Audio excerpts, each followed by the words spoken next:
तो ये कहानी शुरू होती है एक फोटो स्टूडियो से, जहाँ दो लड़के होते हैं जिनमें से एक का नाम शेंग होता है और दूसरे का नाम लू गुआंग। और तभी एंट्री होती है एक लड़की की जिसका नाम काओलिंग होता है और ये घर इसका ही है। फिर काओलिंग शेंग से बोलती है, तुम्हारे सारे बिल मैं पे करती हूँ और तुम बस पूरे दिन मस्ती करते हो, और अगर ऐसा ही चलता रहा तो मैं तुमको यहाँ से बाहर निकाल दूंगी। शेंग बोलता है, मैं यहीं बड़ा हुआ हूँ अपने पेरेंट्स के साथ और मैं कहीं नहीं जाऊंगा जब तक मेरे पेरेंट्स नहीं आ जाते, और अगर तुमने मुझे निकालने की कोशिश करी तो मैं यहीं फांसी लगा लूंगा और ये घर किसी को नहीं बेचने दूंगा। फिर लू गुआंग काओलिंग से बोलता है, काओलिंग आज क्या काम है हमारे लिए। काओलिंग बोलती है, आज हमको एक गेम कंपनी का फाइनेंशियल डेटा चुराना है, पर उस डेटा को उस कंपनी का सीईओ ही देख सकता है जिसका नाम मिस्टर जू है, और हैकिंग रिस्क से बचने के लिए वो उस डेटा को सिस्टम में नहीं छोड़ता, वो उसको अपने पास रखता है। पर एक इंसान है जो उस डेटा को देख सकती है और वो है उसकी असिस्टेंट एमा।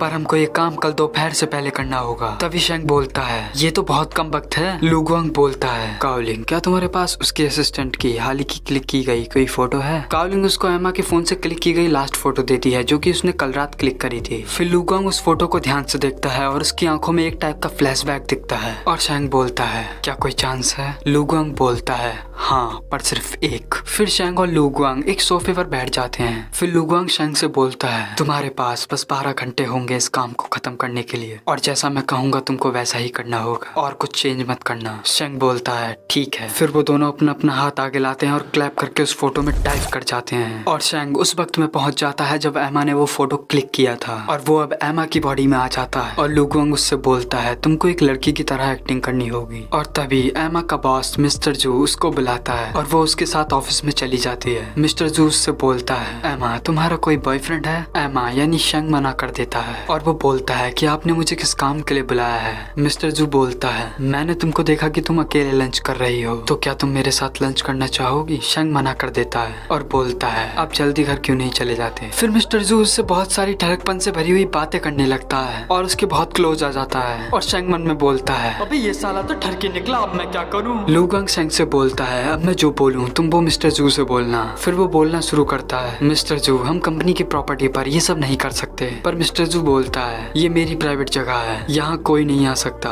और यहाँ रखे सारे डिवाइसेस इनक्रिप्टेड हैं। फिर शेंग मन में बोलता है, अबे ये मैं कहाँ फंस गया, ये साला तो मेरी लेने के चक्कर में। और तभी मिस्टर जू उसको किस करने के लिए आगे बढ़ता है और लू गुआंग शेंग से बोलता है, शेंग कुछ पाने के लिए कुछ देना, आई मीन कुछ खोना भी पड़ता है। फिर शेंग बड़ी मुश्किल से उसको किस करने के लिए आगे बढ़ता है कि तभी एमा के फोन पर एक कॉल आती है और लू गुआंग शेंग से बोलता है, जल्दी मिस्टर जू को धक्का दो, और वो धक्का दे देता है और कॉल अटेंड करके ऑफिस से निकल जाता है। और वो कॉल थी एमा की मॉम की, जो कि एमा से बोलती हैं, तुमको बाहर का खाना नहीं खाना चाहिए और अपना ख्याल रखना चाहिए। और एमा के डैड भी उससे बोलते हैं, एमा तुम अपने बॉस से बोलो कि तुम ये काम कल खत्म कर लोगी, और उससे ये भी बोलते हैं कि एमा तुम अपना एक बॉयफ्रेंड भी बना लो। फिर मिस्टर जू एमा से बोलता है, तुमको कल की मीटिंग के लिए प्रिपेयर करना होगा, तो इसीलिए इस काम को जल्दी खत्म करो और अपने घर जाओ। फिर एमा अपना फोन रख देती है और काम करने लगती है, और लू गुआंग उसका काम खत्म करने में उसकी हेल्प करता है क्योंकि एमा की बॉडी में तो शेंग था और उसको एमा के काम के बारे में कुछ नहीं पता था। फिर शेंग यानी एमा अपना काम खत्म करने के बाद अपने घर जाती है और वो काफी थक चुकी थी, और उसके फोन पर एक मैसेज आता है। फिर लू गुआंग उससे बोलता है, छोड़ो उस मैसेज का रिप्लाई देने की कोई जरूरत नहीं है। और फिर शेंग की आंख लग जाती है और वो एक ड्रीम देखता है। असल में ये सपना एमा का था,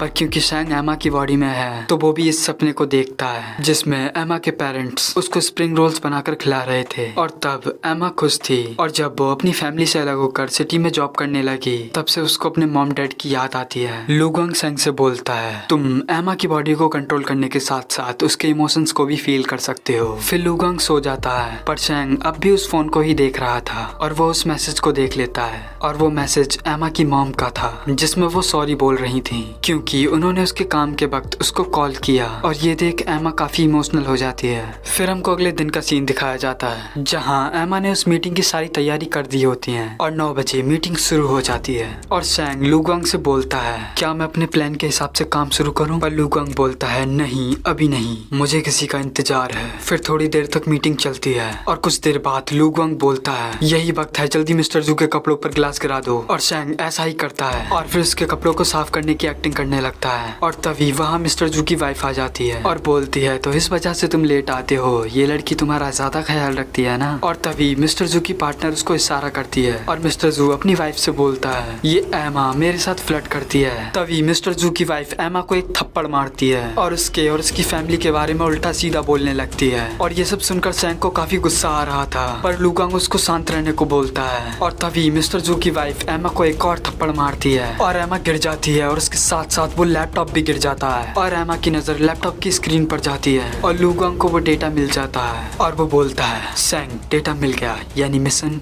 कंप्लीट। और सैंग पास्ट से प्रेजेंट में आ जाता है। फिर अगले दिन लुगांग न्यूज देखता है जिसमें मिस्टर जू और उसके पार्टनर को अरेस्ट कर लिया गया है कंपनी के डेटा को चुराने के जुर्म में। और सैंग बोलता है अच्छा ही हुआ, इनके साथ ऐसा ही होना था। फिर वो लुगांग से बोलता है क्या मेरे कुछ पास्ट में चेंज करने से कोई फर्क पड़ेगा? तभी लुगांग बोलता है क्या तुमने कुछ चेंज किया था? फिर हमको पिछली रात का सीन दिखाया जाता है। मिस्टर जू के अरेस्ट होने के बाद एमा की भी जॉब चली गई थी और वो उदास होकर अपने घर आती है और वो देखती है कि उसका घर साफ है और उसके लिए किसी ने स्प्रिंग रोल बनाए हैं। और जब वो अपना फोन चेक करती है तो उसको उसके पेरेंट्स के मैसेज मिलते हैं और उसके घर पर उसके मॉम डैड आए थे। उन्होंने ही ये सब किया होता है। असल में उस रात लुगांग के सोने के बाद शैंग ने उस मैसेज के रिप्लाई में एमा के मॉम डैड को कहा था कि वो उनको मिस कर रही है। और ये देखकर एमा इमोशनल होकर रोने लगती है और अपने मॉम डैड को कॉल करती है। और उसके मॉम डैड स्टेशन पर होते हैं और वो उनको वहाँ रुकने के लिए बोलती है क्योंकि वो भी अब उनके साथ जाना चाहती थी। पर जब वो रास्ते में होती है तो उसकी एक आदमी से टक्कर हो जाती है और वो उसको सॉरी बोलती है। पर वो आदमी बोलता है मैं भी रेलवे स्टेशन की तरफ जा रहा हूँ, आप चाहो तो आप मेरे साथ चल सकती हो। और एमा मान जाती है।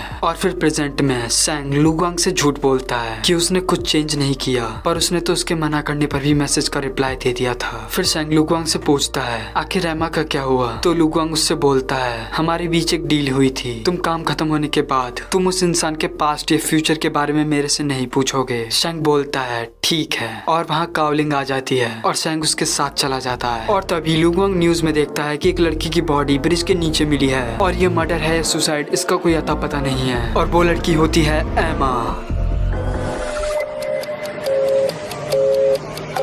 响了10秒的电话，没有接，只需要在掩护下闭着眼，让周围。